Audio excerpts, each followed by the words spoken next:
Good morning. November 2nd, Sunday, 2025.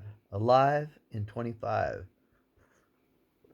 Glad to be alive in 25. What a blessing, huh? We're all here sharing this together. And it's a good day.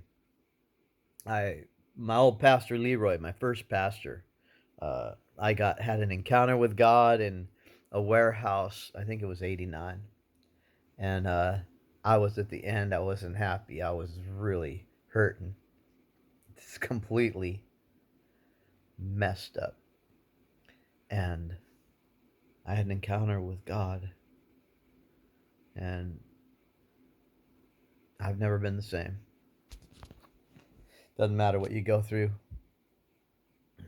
you can never be the same after something like that.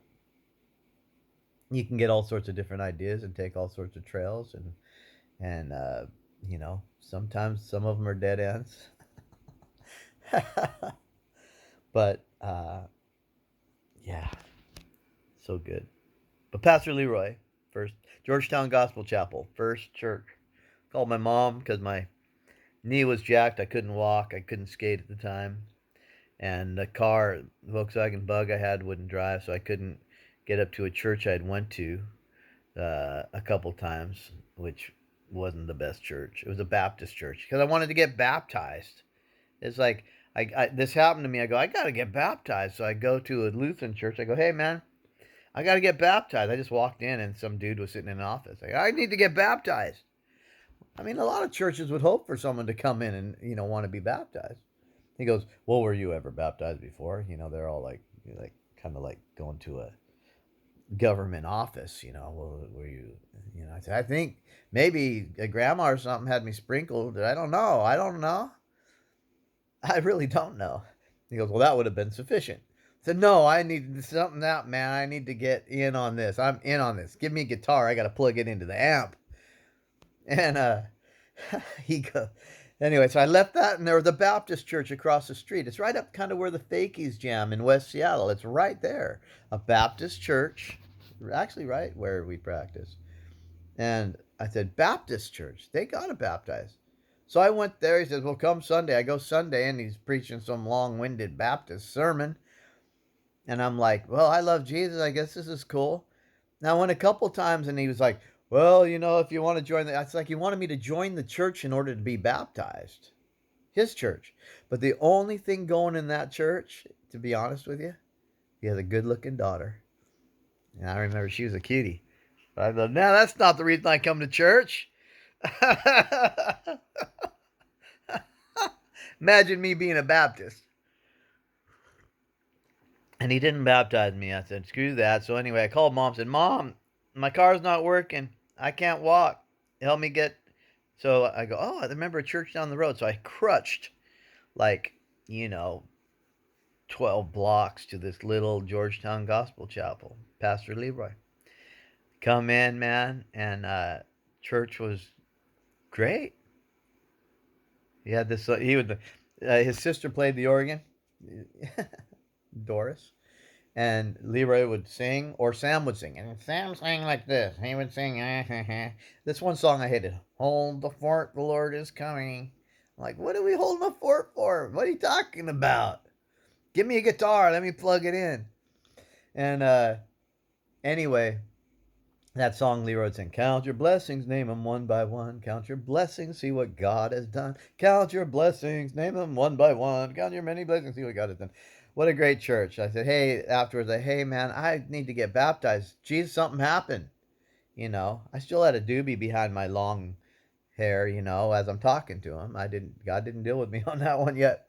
And he goes, come on next Sunday night. We'll do it. I'm like, okay, I'm going to invite a lot of friends, man. So you might want to, share about Jesus because, these are my friends, I packed the house out with a bunch of buddies, you know, skate buddies.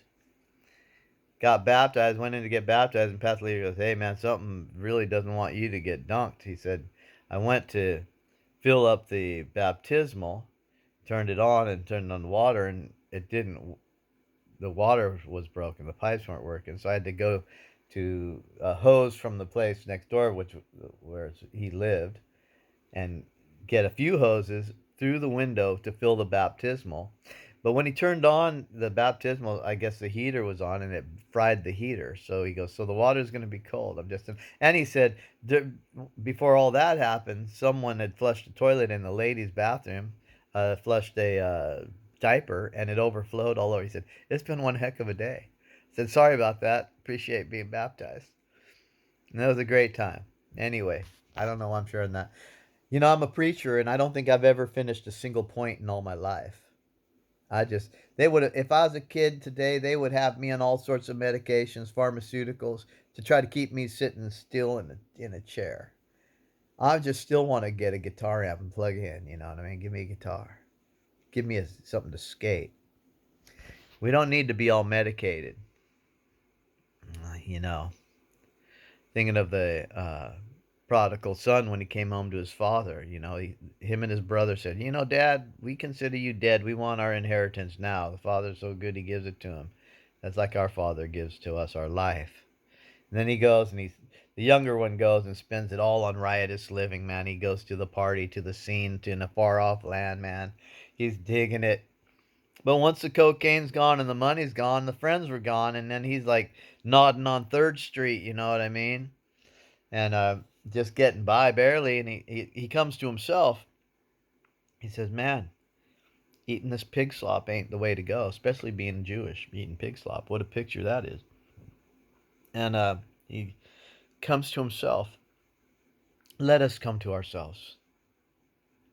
What a grace to come to yourself. Buried under all the layers of all the politics and all the scenes.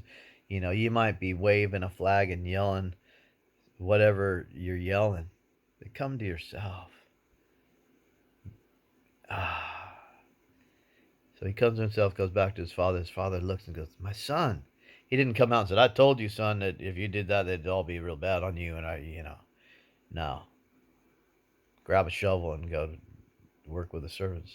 He runs out. He says, son, my son, you know, and he gives him his robe, his royal robe. He covers up his shame, gives him his ring, which is like giving him the credit card, the signet ring that you can put in the wax, you know. And then he says, hey, go kill the fatted calf. God endorses us eating beef. He made cows to fart. He made trees to make oxygen. Hey, we need to be wise, you know. But don't, Bill Gates, I hope you hear this. You can eat your lab meat and you can eat crickets, but I want to have me a prime rib, you know, with some horseradish, because I like that stuff.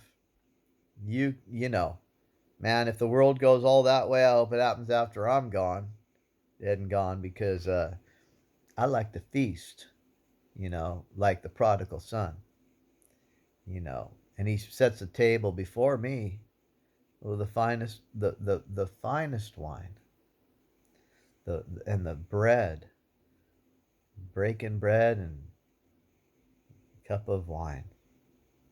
Thank you, Jesus. So anyway, I think I've said before, I'm a preacher and I've never finished a single point in all my life. But Jesus Christ is good today. I want to skate with my buddy. Because I'm 59 and a half. I got to skate, you know. I ain't getting no younger. They told me I was too old at 20 to be skating. I proved them wrong. Come on. I proved them wrong. Yeah, go skate with my buddy who's 65. I rocked with him last night with the Fakies. We jammed. Give me a guitar, I want to plug it in.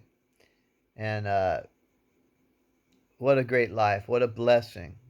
And I thank God for a sure foundation, you know. I don't like how Zuckerberg is doing all these ads coming at you, man.